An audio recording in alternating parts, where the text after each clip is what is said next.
Just like a spark that's breaking out. Can't make a stop, can't turn back now. We know that there's no room for doubt. No, we can't turn back now. I see danger in your eyes. They know we'll burn down the night. Only just like the sunrise. You know that we gonna light it up tonight. We gonna light it up, baby. Tonight we gonna light it up just like the sunrise. We gonna light it up now.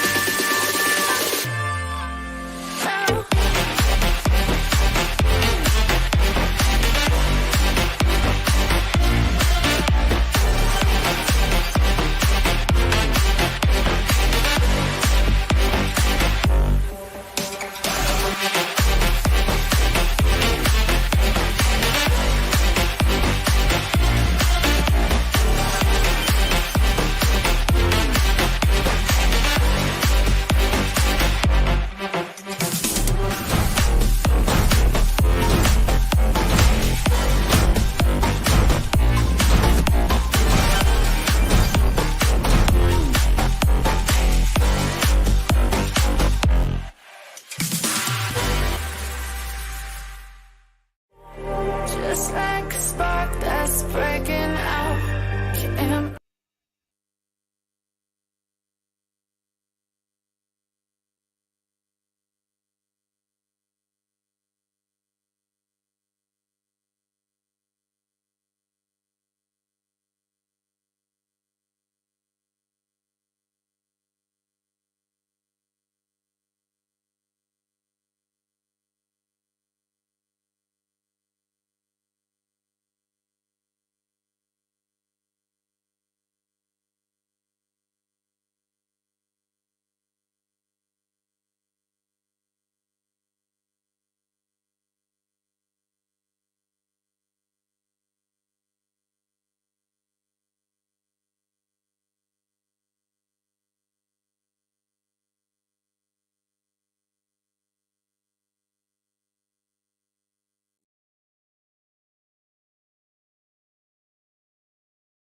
Testing, testing, testing. Can you hear me now? Testing, testing. Can you hear me now? I think it's working now, guys. So sorry about that. I am all out of whack tonight. Jennifer will not be joining us again. Hopefully everything's okay on her end. We unfortunately will not be rebooking her as a guest though. So I do hope everything's okay on her end. But this is the second time we've tried to have her on our show, and she will not be joining us. I'm not sure why, but she is not here. So as you can tell, I'm all out of whack because it takes a lot of work to do this, especially live. And so, I put a lot of work into this. I gear everything towards one way. And then when, folks don't show up, that's a problem. It really throws me off my game. I'm planning for one. I mean, even the background screen, I build that. I mean, I put a lot of work into this. So, unfortunately, you are stuck with this guy tonight. As you can tell, I'm already off my game a little bit, trying to scramble and get things put together. So again, hopefully, if she sees this, hopefully everything's okay. But we will be moving on instead. So I do have a good show for you guys tonight. Regardless, I've got a story that I'm going to show you guys and kind of do our old school format. If you do have any HVAC questions, feel free to drop those in the chat. In the meantime, let me go ahead and start out before we get to the astonishing story in the news, HVAC story. Let's take a moment to pay the bills and thank the sponsor for tonight's show. I wanted to take a quick break and tell you about something I'm doing outside of educating folks on our YouTube channel. If you're a service professional of any type, you don't have to be an HVAC, I want to invite you to check out our growth groups at newhvacguide.com. They are full of other pros like you that are wanting to grow. You can share strategies, overcome challenges, and unlock your full potential with the supportive community of your peers. Learn from industry experts and proven business tactics tailored specifically for service businesses. The amount of information that I've gotten out of this has been unparalleled value.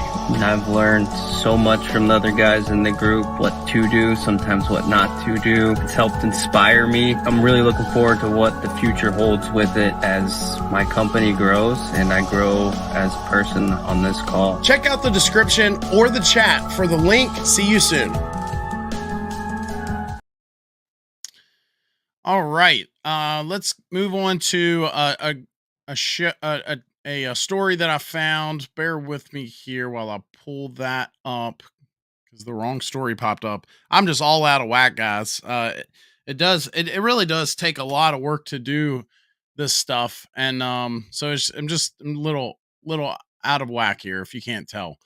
But I do have a good story here. Let's see. Here we go. So this story is, hopefully you guys can see this, entitled "City Still Accepting Applications for HVAC Program." And this story comes out of Indiana. Looks like the news organization is 21 Alive, which I think is the local news station to Fort Wayne, Indiana. The city of Fort Wayne is still accepting applications for the HVAC program. According to a news release, the Office of Housing and Neighborhood Services began accepting applications for the city's heating and air conditioning program on August 15th. The program will provide qualified residents with a 0% interest loan to replace or install new heating and air conditioning systems in their homes, according to a news release. The press release states that the loans will be secured by a mortgage and repayment will be made through monthly payments over 10 years. Some qualifications to apply for this program include applicants needing to own their own home and the home must be their primary residence. The home must be located in Fort Wayne city limits and applicants must have a household income of at or below 80% of local median income. And so I don't know what that income would be, but I think it's pretty interesting program that, that the city of Fort Wayne is, getting involved. And it makes me wonder, you know, um, maybe there's a reason for that. Maybe, I think probably the main reason is the prices of everything is just so much higher these days. Right. And so, I thought that was a pretty interesting story. Again, feel free to drop any questions that you have in the chat. And I just want to take a moment to say hello to some of you guys. Bear with me as I switch back to our chat here. So, hey to Gary. Gary's telling me my mic was silent. I appreciate you guys letting me know when I sound like a dummy on here, or when I don't sound like a dummy, right? You can't hear anything. And so, hey to Steve. I know Steve and I were exchanging some emails this week. Hey to Bob, a couple of our regular folks here. And looks like that is everybody for so far. So, yeah, so you guys are stuck with this fat face for tonight. I apologize about that, but we will make it through. We will make the best of it. If you do have any comments, questions, suggestions, today was my first taste at the new job of summer is here. Summertime is here in Virginia, to a degree, literally. So we're starting to see some temperatures up over 80 degrees. We had a company call today. They were dealing with a failed compressor and the warranties and all that fun stuff. And so I got on the phone with one of the guys we work with. I said, "Summer is here finally. So it begins." And so, I know some of you guys live in a lot hotter places than I do. Feel free to drop in the chat some of the temperatures you're already seeing. I've got some friends down in Texas, and they've been well above 100 degrees depending on what part of Texas for over a month now. So, um, yeah, I hope everything's okay with Jen. I messaged her. We were supposed to, I messaged her yesterday. I said, "Are you still good?" And so hopefully everything's okay on her end. I'm not sure, but anywho,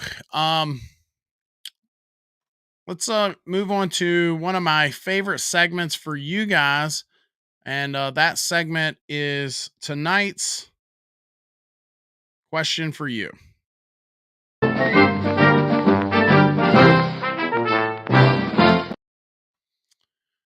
So tonight's question is: when you are choosing an HVAC repair company, what is the most important thing to you? What's the thing you look for? Do you look for the best price? Do you look for the best warranties?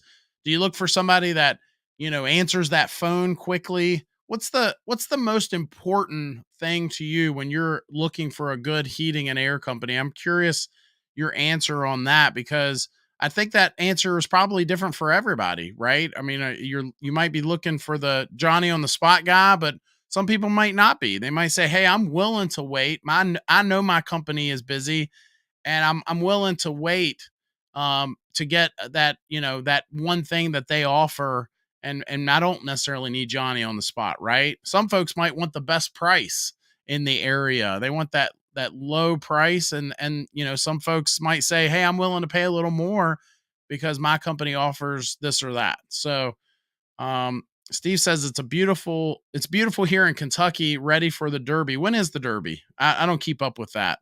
It is intriguing though. Whenever they have the Kentucky Derby, I think it's interesting how big of an ordeal it is for some folks. Might be cool to experience that someday. But yeah, he Steve also says that customer service, hands down, is the number one thing. I like that. I was helping somebody on our website the other day, and they were telling me, "Hey, I've gotten all these quotes and I've narrowed it down. I got the company that I want to hire. I like what they've said in the proposal. They're offering a great warranty. They're offering, you know, um, a good price. That this is the company I want to hire, but I can't even get them to call me back. I've called them, and I can't even get them to call me back. What do I do?" And I said, "I don't think I'd want to hire them. Maybe this is a sign of things to come. Maybe you might want to, maybe they have a reason for not calling you back. Maybe you're one of those customers, but you know, I think ultimately, if you've got a company that is already showing their cards, they're showing you how they're going to treat you for years to come. Even when you're trying to spend thousands of dollars with their company and they won't even call you back, maybe that's a good indication of someone that you may not want to hire. Steve says it's the biggest horse race in the world. It's more than just a horse race though, right? I mean, this is an event. People get dressed up and there's all kinds of things that revolve around it. Um, I have gone to horse races, I think twice, and I've only really um seriously, if you want to call it that, seriously placed a few bets. And I didn't know what the heck I was doing. We had a lady that showed us how to read the books. You get the little book and what each line means. I don't know. I think I've probably forgotten all of it at this point. But yeah. Craig Griffin, always love to see another Griffin on the show. My first priority in company evaluating is longevity in the business and first impressions in talking with a rep. That's interesting. I like that. I literally was helping someone just yesterday, and we were talking about they had narrowed it down to 2 or 3 companies, but 2 specifically, and it was weird because one was that company that's bigger, they've been in the area forever, maybe their price was higher, and they've been around, right? And then the other quote was the flip side of that coin, but in a good way. The other side of that coin was a guy that's maybe not been in the game quite as long as a business owner, but he's willing to go the extra mile and he's willing to give you that great price and he's willing to maybe throw in a few things that the other company's not. And I like your take on that though, because there's pros and cons to both, right? Some folks might go one way, some folks might go the other way for one reason or another. Um, so I think that's a good take on that. That's your first priority is how long has this company been in the business? Um, how's the internet connection? On my end, it's saying that my internet connection is not very good, which is not uncommon here, but hopefully it's still coming in okay. Oh, I see why. I'm going to actually switch networks at my house here. So y'all might lose me or it might pause for a second, but bear with me here.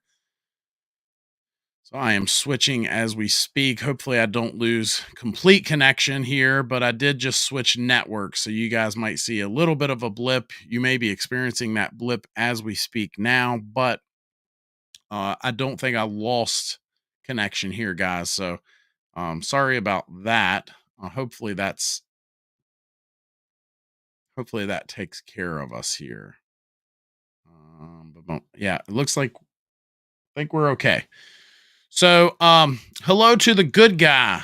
Hello, welcome to the show. Ryan, welcome to the show. Ryan says, I value knowledge and expertise.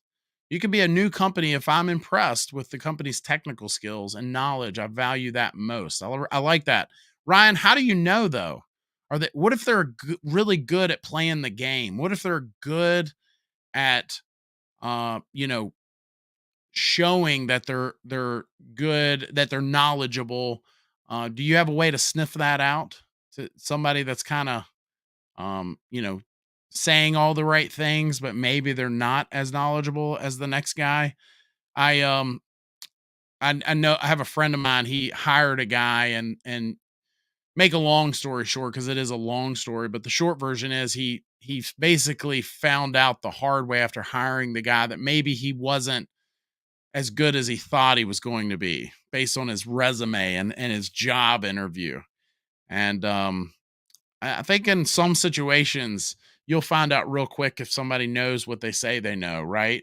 Ryan says most HVAC techs I meet aren't as knowledgeable in the ventilation part of HVAC. I ask about ERVs and dehumidifiers and they pause. I like that. I actually just taught a class today on indoor air quality, and one of the guys almost fell out of his chair because I was going over how a lot of guys in our trade, they it's almost like they forget what the V stands for in our trade. Like they've installed a bunch of HVAC heating and air systems. They've installed, they've replaced the system, whether they, installed the ductwork or reused the ductwork and put that system in there. But there are a lot of guys out there that have never even installed a ventilation product, that that they've dealt with a lot of heat pumps or furnaces or, boilers or some sort of heating and air system, but they've never actually dealt with or worked on, or the ventilation side of things. They just don't deal with that a lot, and I think that's showing a lot. I think we're seeing, as these houses are becoming more tight and the building envelopes are just simply tighter than ever, which is not a bad thing. But when we see folks doing things like crawl space encapsulations without taking a look at ventilation and the health issues that the homeowners experience because of that, it's a concern. And one of the guys almost fell out of his chair when I went over that, but I think it's true. I don't think it's a stretch for me to say that there are a lot of guys out there that are, they'll heat and cool your home, but they, have not dealt with some of the, I call it the big three when it comes to indoor air quality: ventilation, humidity control, and filtration. Right? There's a lot of cool products out there that will clean the air and sanitize the air and ionize the air and all these different cool things that they'll do. But sometimes, just improving the air quality in that home is as simple as the big three. Ryan says, if I feel like I know more as a homeowner about an HVAC topic, then I kind of move on from them. Study a lot before I bring someone into my home so I can talk to them using the right terms and etc. Yeah, you've been one of our longtime folks that join us in here, Ryan. I used to give you a hard time because you would always kind of put me on the spot. You would try to stump me or ask maybe a few more tougher questions than some of the other folks. And I don't think that's a bad thing at all. I just remember giving you a hard time about that. How you'd always try to stump me with a question or two, which is not hard to do. It's not hard to stump this guy. But no, I like that. I think that, there's probably some topics that certain heating and air guys, maybe they know more about one thing versus another. I hired a guy one time who had 19 years of experience, but he had never held a torch. He had worked for this heating and air company for 19 years, and man, he could build a transition better, way better than I could. It was like an art. But the company he worked at, that's all they ever had him do was work on ductwork. So he was almost kind of crippled in that faction as far as a knowledge standpoint in our trade. He was, held back in certain areas because he never was taught those things. And I think there are probably companies out there that do that on purpose. They will only teach the guys certain things so that way they can never become competition, right? I never really thought that that was a good way to operate, but I don't know, maybe they were right. They're still in business and I sold mine. So, anyway, I think genuinely, you reap what you sow, but that's a whole nother topic, right? So yeah. Oh man, so summer is kind of here. We're starting to see some temperatures. We're starting to see some you know, on for the first time. Depending on where you are in the country, you're here in Virginia, we're kind of in the middle, right? There's folks north of us that are still seeing cooler temperatures, or folks south of us that have been seeing warm temperatures for a while now. And so folks are just now starting to kind of turn their systems on for the first time to produce AC. And now's when you might find out that you had an issue all along, right? You had a system that had that backup heat, especially a heat pump system, it limped along through the summer. I mean, the winter, sorry, the winter time or if it's not a heat pump, maybe it's a furnace. And now you're turning that AC on for the first time only to find out that, you had a problem for a while now, but now it's reared its ugly head. It's now time to blow cool, you know. Ryan says, I want an ERV to ventilate and dilute the air in my home. I deal with radon, so it's important to me. I think I have to hire a large company for it, as most of the small guys have little to no experience. I will say, I don't know where. I know you've probably told me before, Ryan, but I'm just drawing a blank on where you're located in the country. One, were you the one that's in the Carolinas? But either way, I was talking to the guys today about radon, and one interesting statistic, I think it's the EPA let me pull this stat up. Let's see, radon.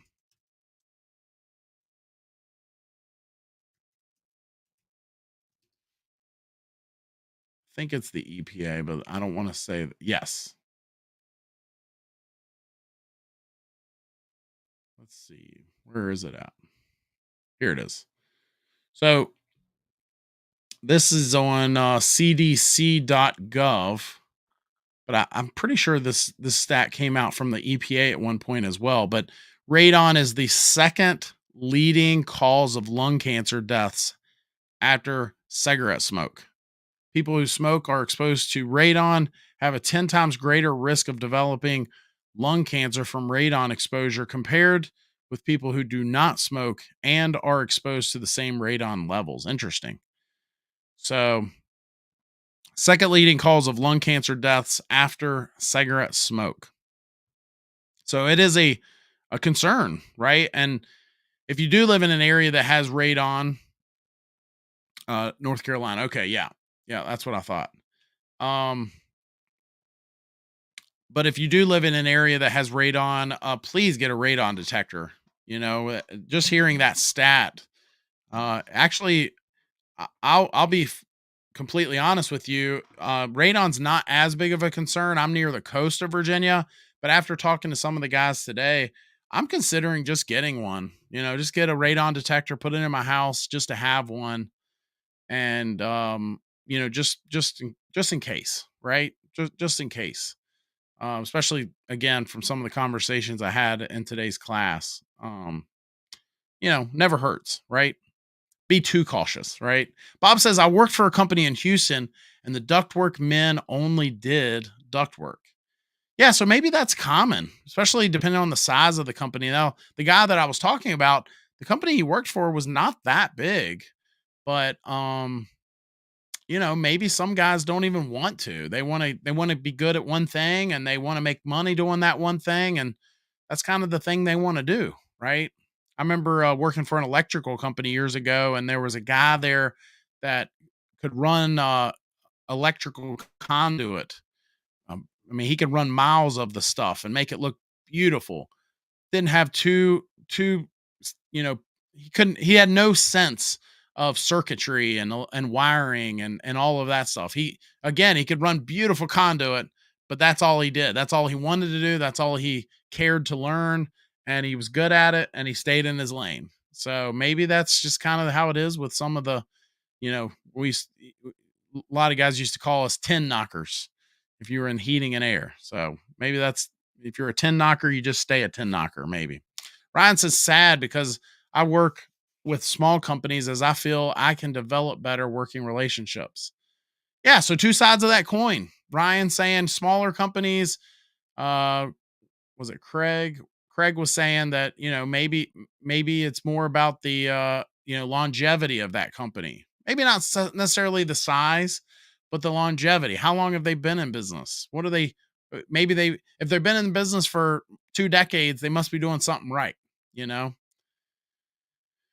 Arch, howdy. Welcome to the show. Good to see you. Nice to have you. Ryan says they are cheap. Radon Eye by EcoSense makes a great monitor.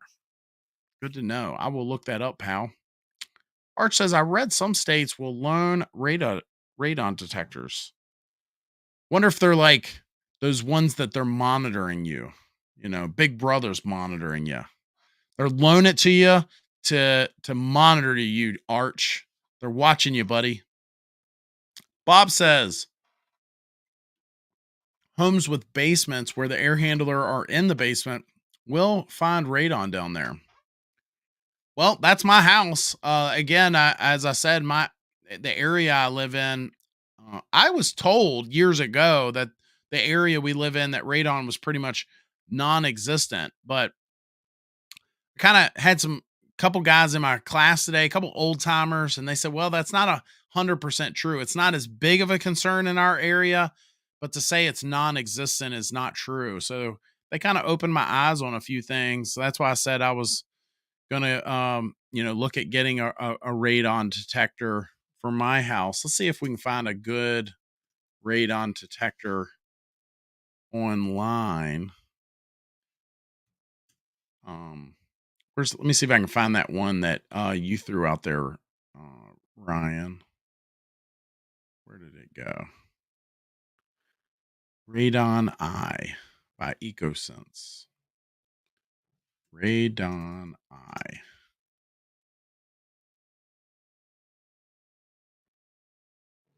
Let's see.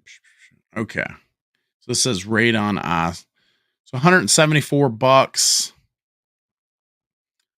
So yeah, so you're going to be looking at, looks like somewhere around a couple $100 for most of them on here. Here's maybe one that's less than that. But, some of these things might be kind of what you get what you pay for kind of thing, right? Hate to say it, but, especially when you're talking about safety devices, sometimes it might be better to, go ahead and bite the bullet and make sure you're taking care of your family. So I'll put a link to that one that Ryan shared. Let's see. Go back to our chat here. Brian says, I'm saving up now as I know when I do my next big upgrade, I'm going to ask for a heat load calculation Manual D for new ductwork and manual S and no one does that. I'll have to pay for it. Yeah, manual S is kind of new to the industry. That was something I think ACA came up with, or maybe it was ASHRAE, but one of them came out a few years ago. Arch says the first alert radon gas test kit RD1 is only $16. Let's go back to that. RD1 first alert. Okay. So this is not a detector. This is a test kit, I guess.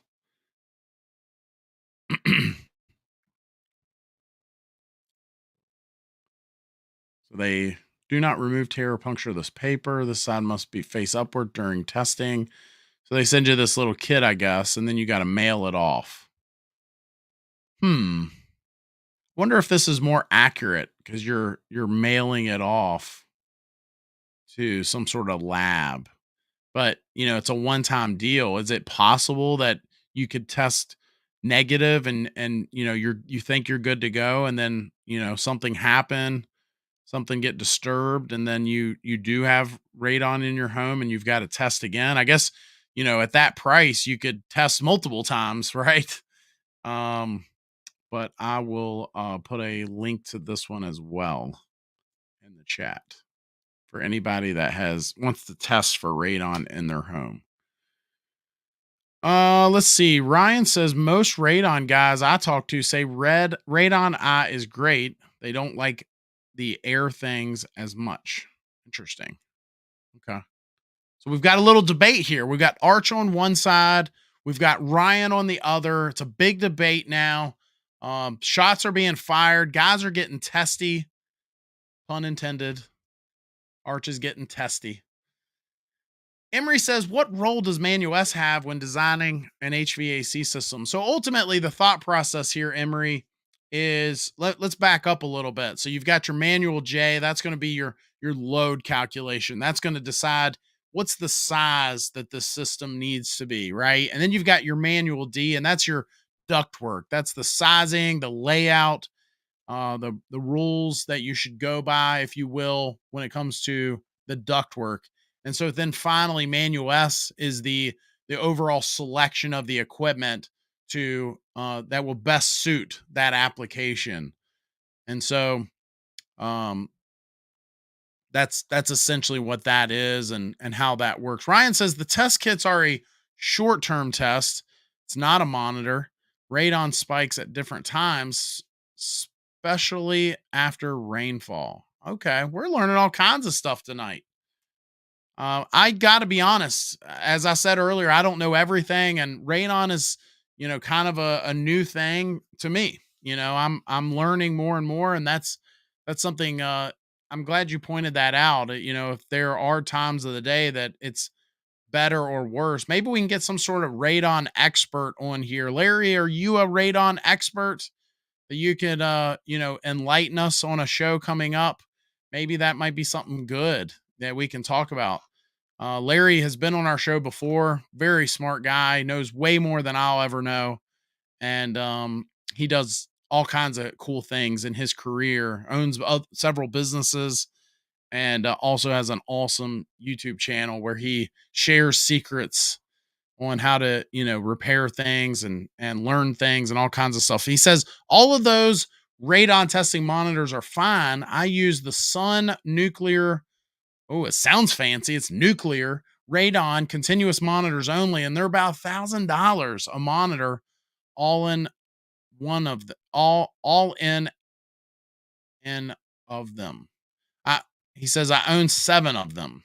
Wow. So if they're $1,000 a pop and you have 7, Larry, you are very serious about monitoring the radon in your home. So let's go find these. Sun Nuclear. Sun Nuclear.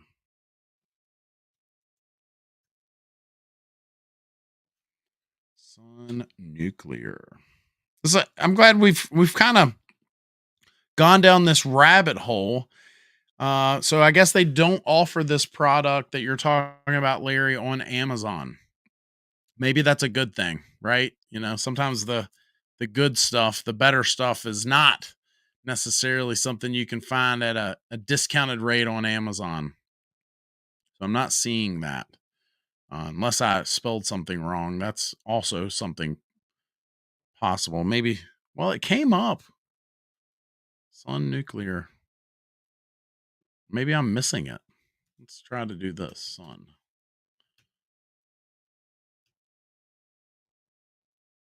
No, it's not on there. Huh. So must not be on Amazon.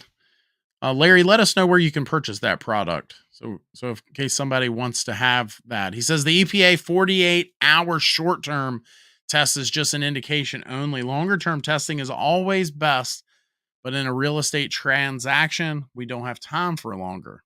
That's a good point. So Larry does if correct me if I'm wrong, Larry, but Larry does home inspections. So if you're going to purchase a home, you're going to have a really smart guy like Larry come in, and he's going to tell you if something's wrong. And sounds like radon is part of that, which I have heard of that. Even in this area where it's not as big of a concern, if someone's selling a home, they'll do a radon test. Arch says I might buy a kit because First Alert is an established company making smoke alarms for some time. That is true. Does that play a role in your decision making? Are you going to go with a company that you've heard of that has a track record? That's a good point. Ryan says, have you ever thought about having moderators for your chat? I have thought about that. I've only had to boot somebody twice, and luckily I was able to do it myself. But I would love to be able to post links in the chat to help out and research topics for you in real time. I appreciate you so much for offering that.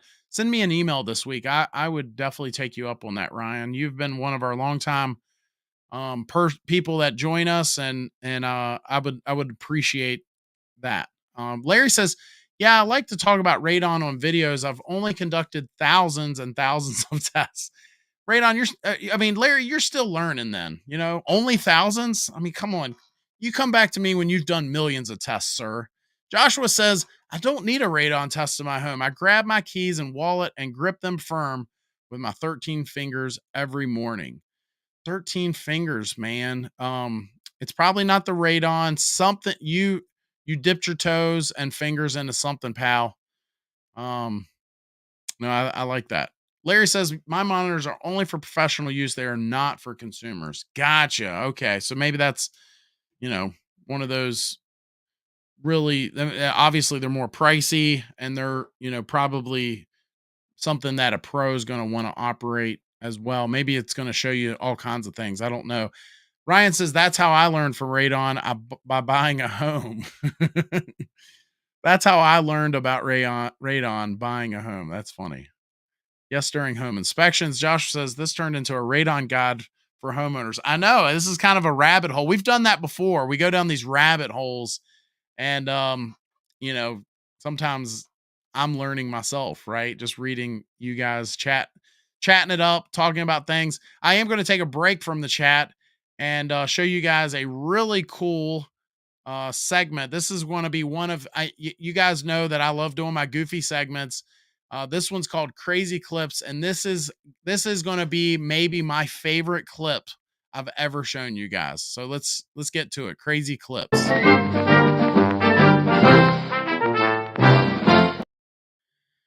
This clip, found this, actually, it's been a couple weeks now, but this is such a cool clip of a product. Bear with me here. Let me see if I can get it pulled up here. Let me pause it. Can I back it up? Can I rewind it? Okay. All right, let me show you guys.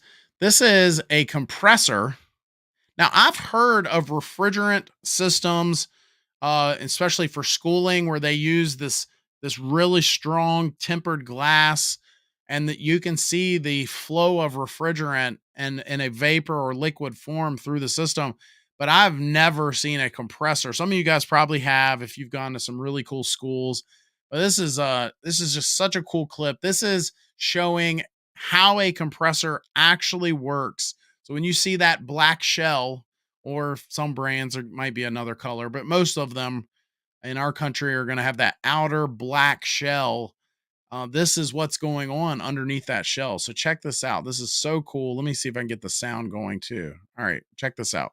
All right, what we have here is a Copeland scroll compressor, and I'm going to show you a few features on it.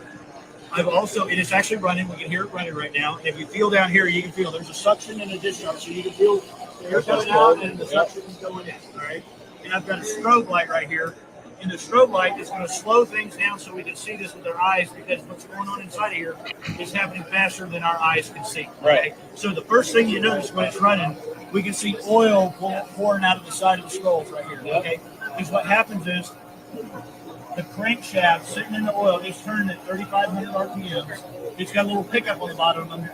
It picks that oil up. That oil runs up that crankshaft, lubricates the scrolls, and the excess pours out back into the side. Okay, that's what we're seeing right there. Yep. Okay. The next thing to look at here is with this strobe light, we can see right here, you can see an aluminum piece, and on top of that, you can see these two ears. Those two ears are the ears to the orbiting scroll. One scroll stays fixed to the top, the bottom orbits. Okay. That aluminum piece is called the Oldham coupling.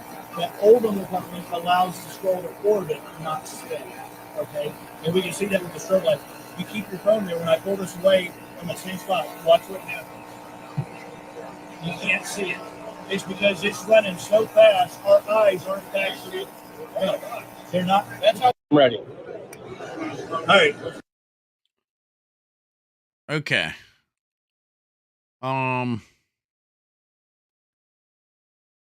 Gary says you need to make these videos full screen. So bear with me. I'm gonna go let you guys watch this video again. Hold on.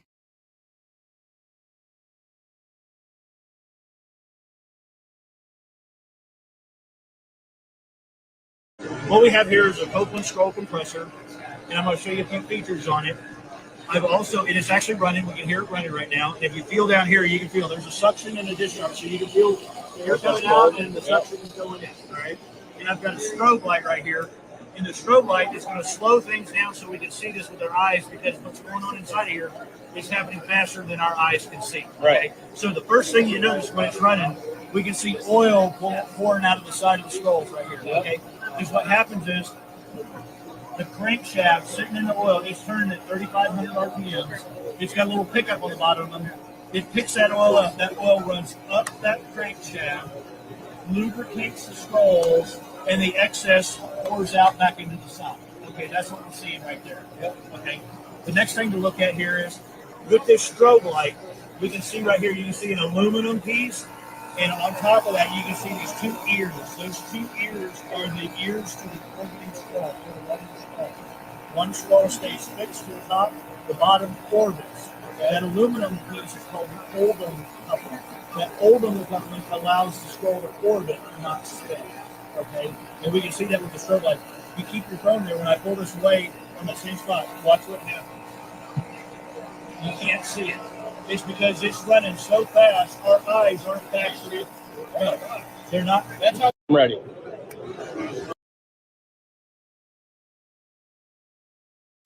All right. I thought that was a pretty cool video.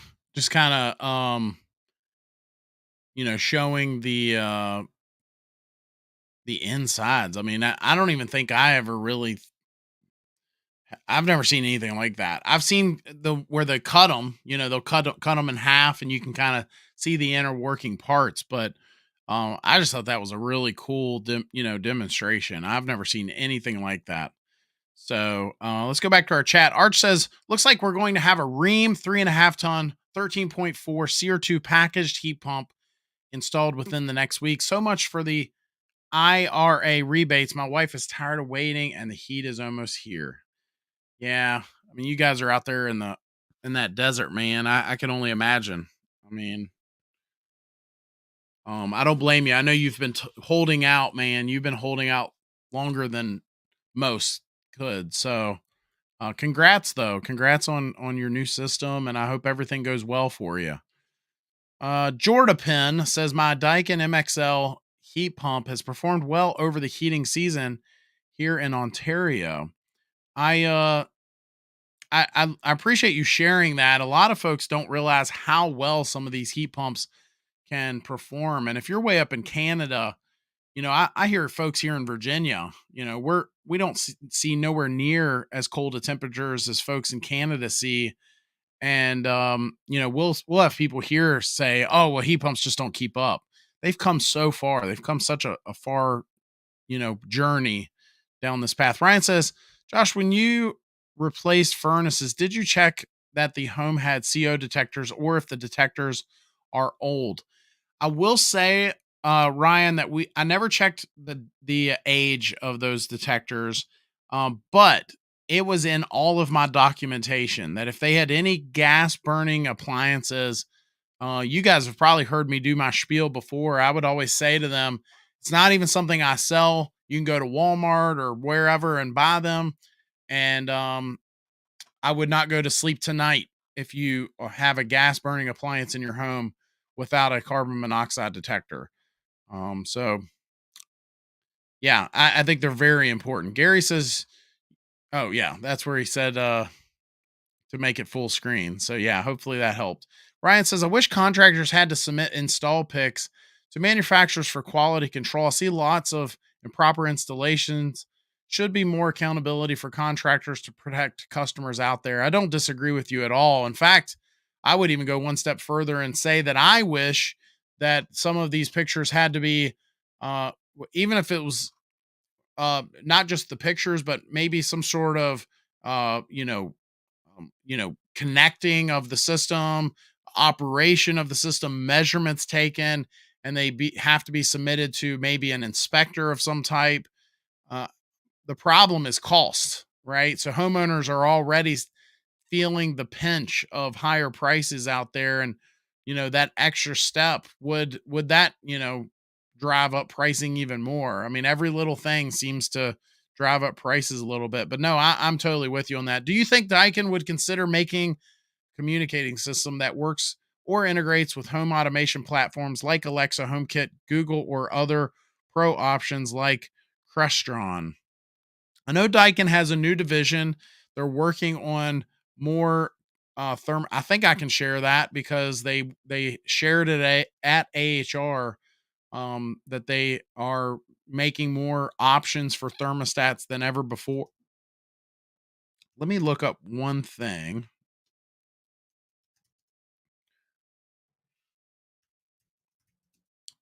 Daikin.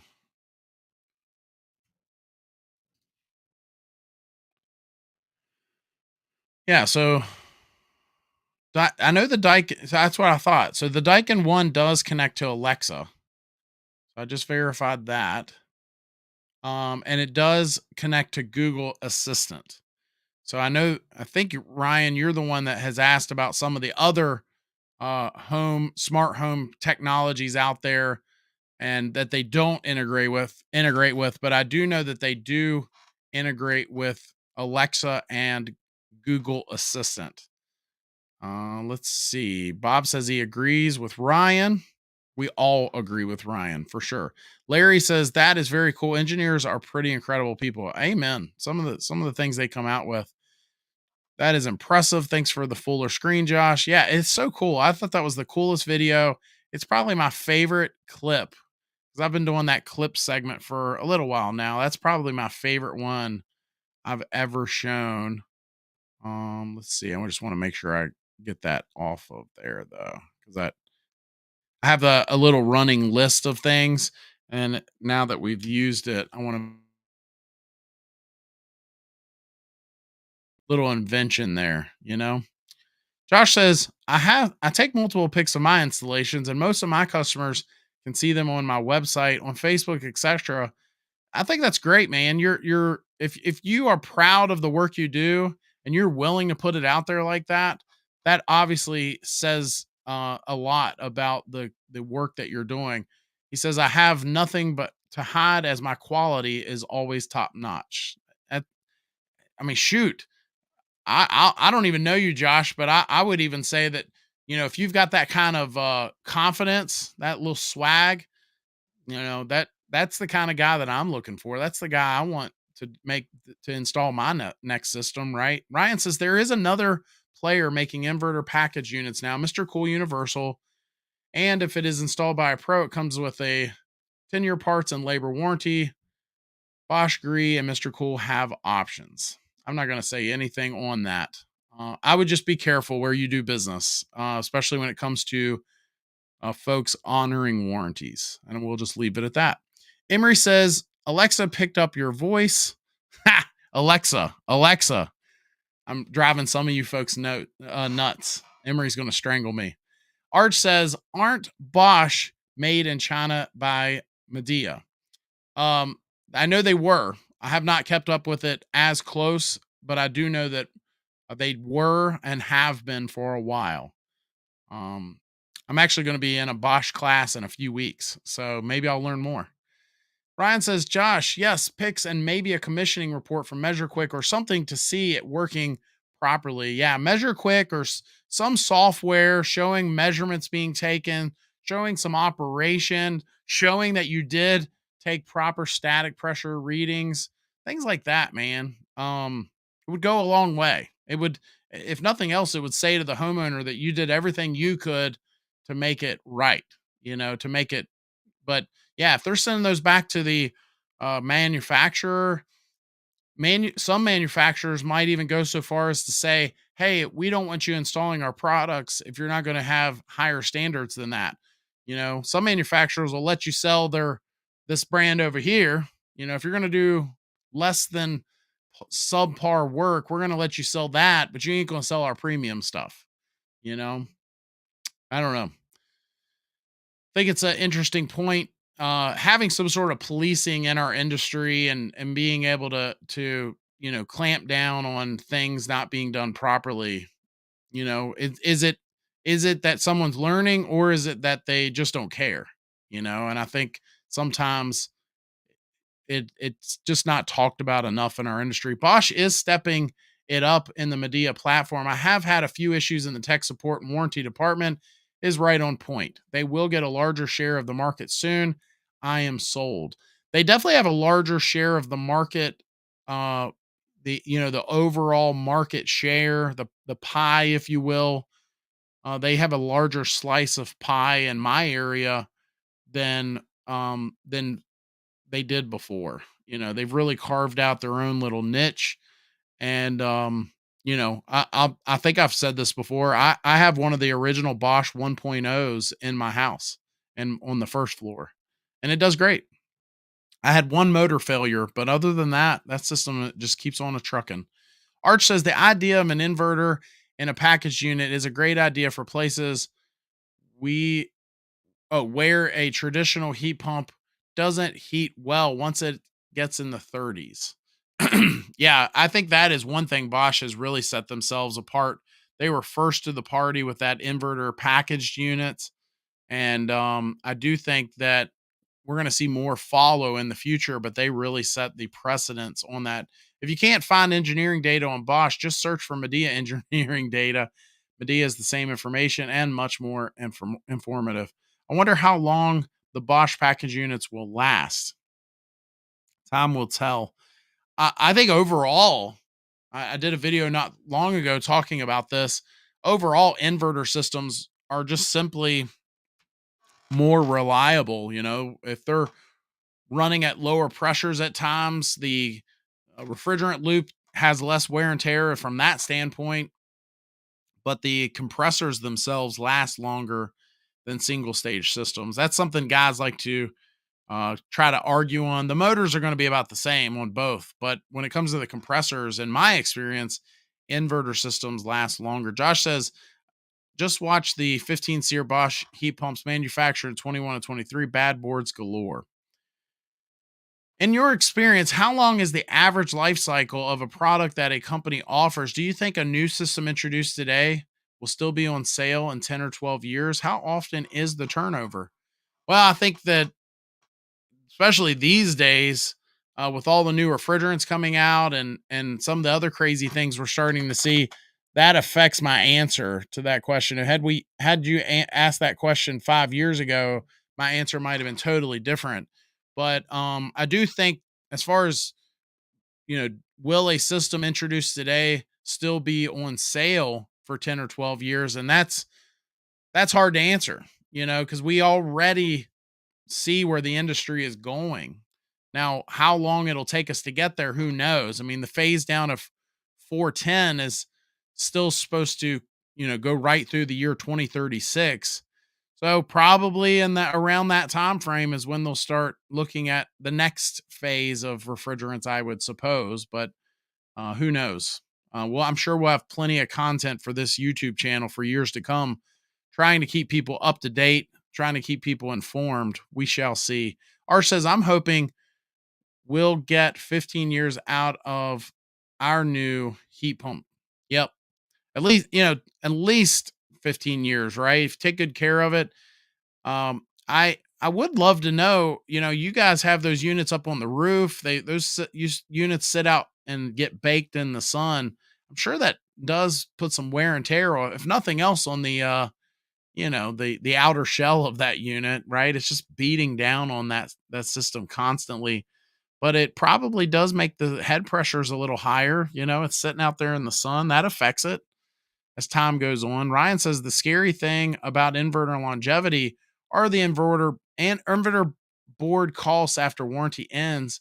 Important to protect it with phase monitors, voltage monitors, and surge protectors. I can't agree more. Cannot agree more. I had a guy, we were just talking last week, and he had a bunch of parts replaced in his system. And, we were talking about it, and I think it's probably safe to say after the fifth callback, the company that was working on the system probably did not diagnose it properly the first time or the second time or however many times, right? But I was also explaining to him, because he has a VRV system, that it's probably a good idea to, make sure he's got he's got a surge protector on it, but let's go one step up on that. Let's get a phase monitor on there, voltage monitor, all that good stuff. That stuff is going to become, I think, hopefully more budget friendly, but even if not, it's going to become more of the standard as we move into an age of the majority of systems having inverter technology. We're not there yet. I don't think the majority of systems installed today, at least in my area, I get a front row seat doing what I do now and seeing what guys are installing, and a lot of them are still not installing efficient equipment. And what's interesting to me is they don't even offer it. They've got customers that would maybe purchase it. They would maybe be interested in it. Not maybe, they would be. They would be very interested in a more efficient, quieter, better comfort, and longer lasting system. And I've listened to other guys, and they've said, we don't want a system that is better at longevity. We want systems that are going to break down.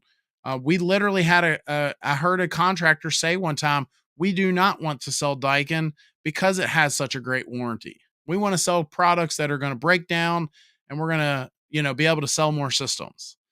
And I was flabbergasted hearing that. But, we're not all cut from the same cloth. Arch says, I bought an intermatic compressor protector for the new heat pump install. We already have a whole home Siemens surge protector. That's great. ICM 493 is a good phase monitor option. I agree. That's the one that we always installed at my company. I think that if you have an inverter, it's really not all that expensive either, especially if you can, I don't want to say install yourself. I don't want to recommend that. We're not a DIY channel, but I mean, in the grand scheme of things, if a surge protector is going to be less than $100 and you can get this phase monitor, I'm going to put a link to it here in the chat, but if you can get a phase monitor for less than $300, it's not that much more, and you're getting so much more protection from brownouts. Let's see, of course, surges and so on. Let me pull up what all protects against over and under voltage, rapid short cycling caused by transients, and high power surges. ideal for mini splits or other condensing units. I had a unit years ago before I even really knew much about phase monitoring. And we thanks Josh. I really appreciate that, man. Let me give you a big heart right there. Um we uh we had a customer that had a Daikin mini split that we did not install. So I don't know who put it in, but we had we had several boards fail like back to back. And like it was, I think we had gone through two boards, and finally Daikin gave us the third board, and they said, which is so great of them, by the way, they could put up a fuss on the warranty coverage, right? But they give us the third board and they said, please go put a phase monitor in for this customer, even if you've got to pay for it. And luckily the customer paid for it. We explained to them why they needed to have it. And they put in one of those ICM 493s. Josh says, thanks, Josh, for a good chat and acknowledging all commenters. I leave most because they only respond to those paying. Thanks, man. I appreciate that. I don't answer all questions. I'm sure guys will sometimes get frustrated, especially on the shows that we have guests.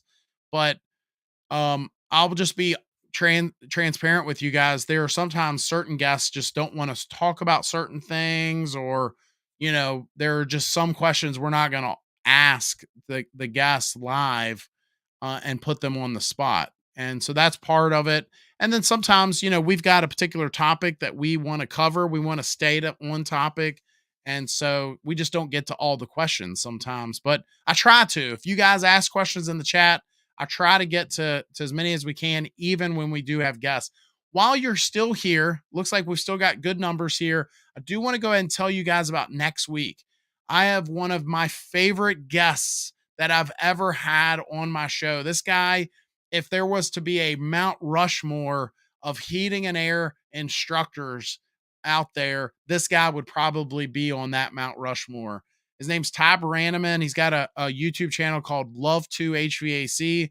I know some of you guys already know who he is, and he will be a guest on our show next week. I'm so excited to have him on. He's doing so many cool things. If you haven't seen his channel, he literally imploded a barrel a couple weeks ago on his channel by pulling a vacuum on it. So pretty entertaining stuff, but also pretty knowledgeable stuff. So he will be a guest on our show next week. And, come then come if you're gonna be here for any show live, next week is the show you want to be here for. So please make sure that you guys are here for that. Arch says that's pretty disheartening that there are HVAC contractors that want to sell customers subpar products to make more money off of them on repairs. Yeah, especially for them to be so honest about it. For them, I mean, it's one thing to say it behind closed doors, but for them to say that just outright, maybe they did not intend for me to repeat that, but don't say it to me. If anybody that knows me, they know I got this YouTube channel. I had a guy one time send me an email and all this stuff, and I touched on it in a live show, and they were so upset that I would talk about the issue they were having on our show. Don't email it to me then. I have a YouTube channel. Do not send me your stuff. Don't send me pictures of your problem if you don't want me to talk about it on my show. I'm going to talk about it. I mean, come on. Let's be real here. Companies that willfully sell equipment that they know will fail sooner than later should be called out terrible. Yeah. I'm not going to call them out because, I'm not going to say their name because you know how that goes. Everybody always looking to sue somebody.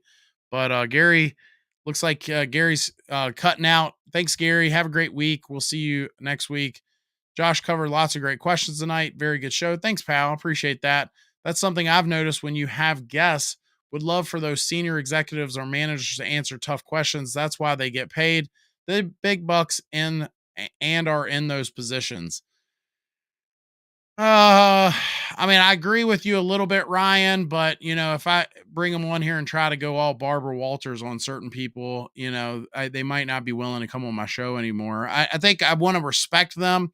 I am going to ask certain questions, but I'm not going to just get somebody on here and just browbeat them either. A lot of times when people come on our show, I'm appreciative of that.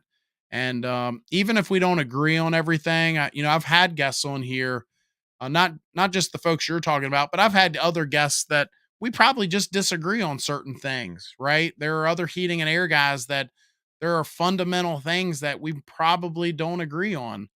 And I still, appreciate them coming on our show. I appreciate their position on things. And everybody's allowed to have their own opinion, I suppose. So anyway, as we wrap up tonight, I do want to go ahead and say, if you're still here, if you know of a good heating and air company, electrician or plumber, please share their name in the chat. We all know there's so many bad apples out there. Let's show some love to some of the good ones. Share their name, where they're located in the chat. That's how we wrap up every show. And let's share some love to those guys. And you just never know, if you sharing their name, where they're located in the chat, if somebody in your area, even if they're not here live, so what a lot of guys don't understand is, we'll do these shows and we'll have, anywhere from, this time of year, I'll have 15 to 20 or so people on here. Uh, as we get into the summertime, we'll have up over 50 people sometimes on our live show. But what they don't know is, after the fact, after the live show, we'll get hundreds of views. So share a good company. They may see your chat. You might be able to send some business their way. No better way to share your love to some of the good apples out there. Bob says, we'll see you next week. Have a good and profitable week. With that, again, if you have a good one, please share them in the chat. I will just say this. If you're going to be here for any show at all, make sure you're here for next week. Next week, we've got Ty Brandeman coming on. I think it's going to be one to remember, one to just, really, really, to really hang our hat on, if you will. Ryan says it's questions about their products, though, not personal attacks. I understand what you want to preserve those relationships with them. Makes perfect sense. Understood. Yeah, it's just a tough place with some of our guests. It's not that I don't want to ask tough questions. Sometimes I do ask tough questions, and I will tell you guys, at behind closed doors, I do ask some of the questions that you guys are asking. I remember Arch asking multiple times, and Arch already knows what I'm going to say. He has asked multiple times for Daikin to make a fit package unit. And I will tell you, and I told him that on the next live show, we got to sit down with some of them when I went to their factory, and I said, hey, there's a guy that wants a package unit with the fit technology. And so when I get them behind closed doors, I do ask them some tougher questions. Sometimes they'll say, Josh, I can't answer what you're asking me. So Ryan says HVAC Technology in Charlotte. I know you've highlighted them before. I think they even have a YouTube channel. So shout out to those guys. You must be doing something right if Ryan's going to show you some love on our channel here. Josh says, thanks, Josh. God bless you. God bless you, pal. Too much infighting in the trades. Amen. Appreciate all you guys. Let's do this. We're going to be back next week. Next Tuesday, we're going to have Ty on. We're going to be here at 8:30 p.m. Eastern Standard Time, 7:30 Central. Find out what that is in your time, 5:30 if you're on the West Coast. But, and then of course, what's that? 6:30 if you're Mountain Time. But we'll be here. We'll be here live. We're going to be chatting it up with Ty. And in the meantime, do me a favor, do me a big favor, and make it a great week. We'll see you then.